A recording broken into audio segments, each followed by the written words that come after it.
Between May of 2004 and July of 2009, a little over 5 years, I probably spent a little more than a year and a half at home. For the rest of that time, I was deployed in Iraq and Afghanistan, and while I was happy to serve my country, it did come with a cost. When I left to go on deployment, my son Logan was 13 years old and my daughter Caitlin was 15. Doing the math, 5 years later, of course, he was 18 and she was 20, and I missed a lot of some pretty important years, almost all of Logan's high school,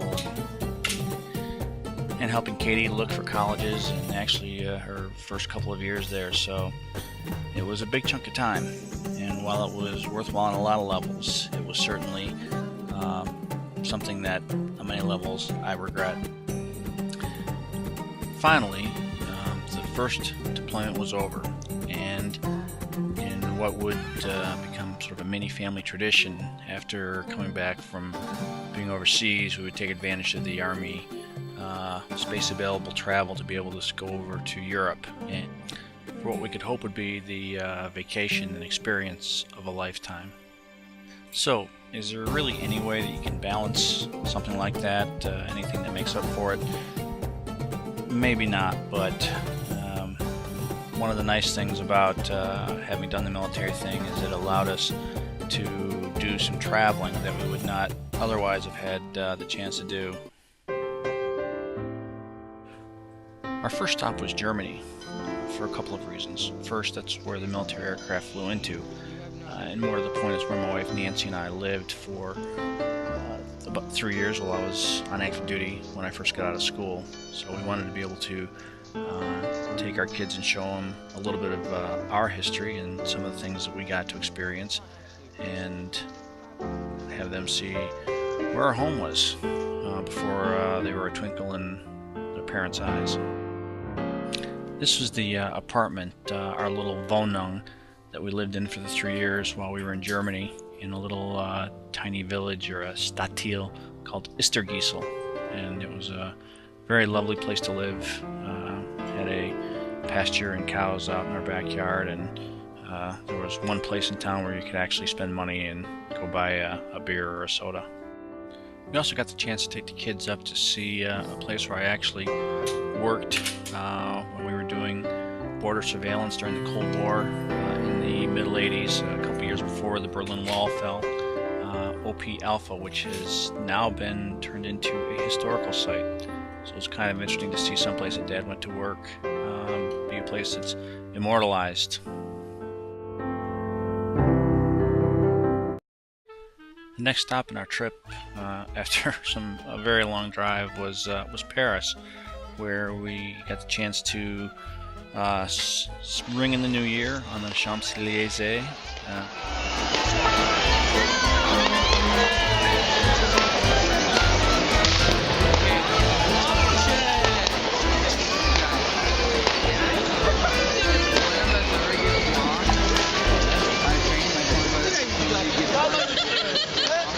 Don't take the train back. The next stop, get to the person that people that actually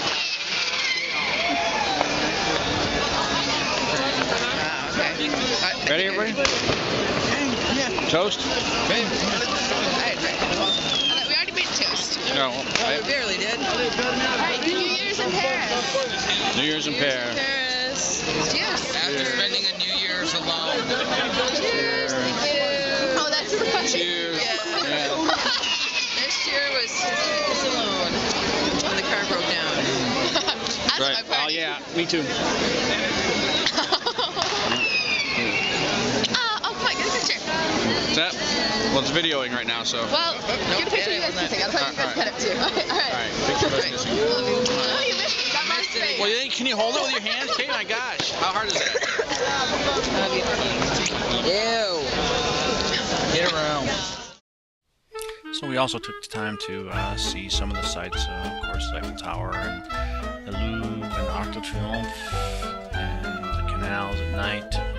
It was a lovely time, and really enjoyed our short stay in City of Lights. The next stop after yet another long drive, I think we did about 3,000 miles of driving during this vacation, was to Rome, and we got to spend a couple days there, and it was amazing, as some of the great European cities are. And of course we got to see the sights, the Vatican, the Colosseum, and all of the ruins. And though some of it was a little bit cheesy, at the same time it was just gorgeous. It was amazing to be in the middle of so much history. Of course, not everyone was as enthused as the rest of us were.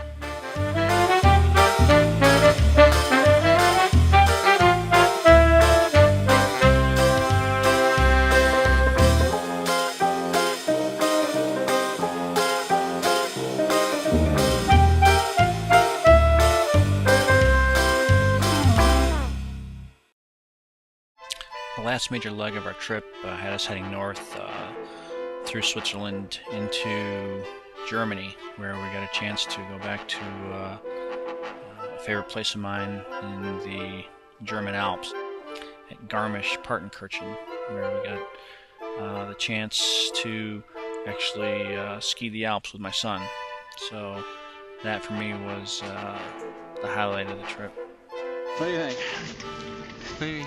You're being taped right now, so I think I can see. Are you taping me? I'm taping you. I'm taping you with the Alps. In your face, ski club. Ha! Sex. It was pretty crazy. We went from a huge group lift to different chair lifts and up and down the mountain to get higher and higher, and we ended up being almost 2,000 meters up in the air by the time we finally got as far as we could get and got the chance to ski down the entire slope of the mountain. Alright, this is as high as we're going to get.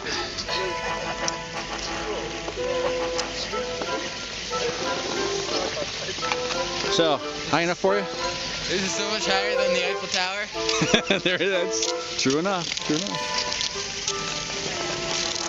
I can't even see the highest peak from here. Oh well. Suffice to say that we were pretty high up, and that really was like the last big event of our trip. Now, I don't know if missing out on your son turning from a munchkin to a young man, or watching your daughter from a teenager to a young lady is made up by one great trip, but I'd like to think that at the very least we got the chance to let our kids see some things that are really once in a lifetime and truly memorable, that'll last for a long time.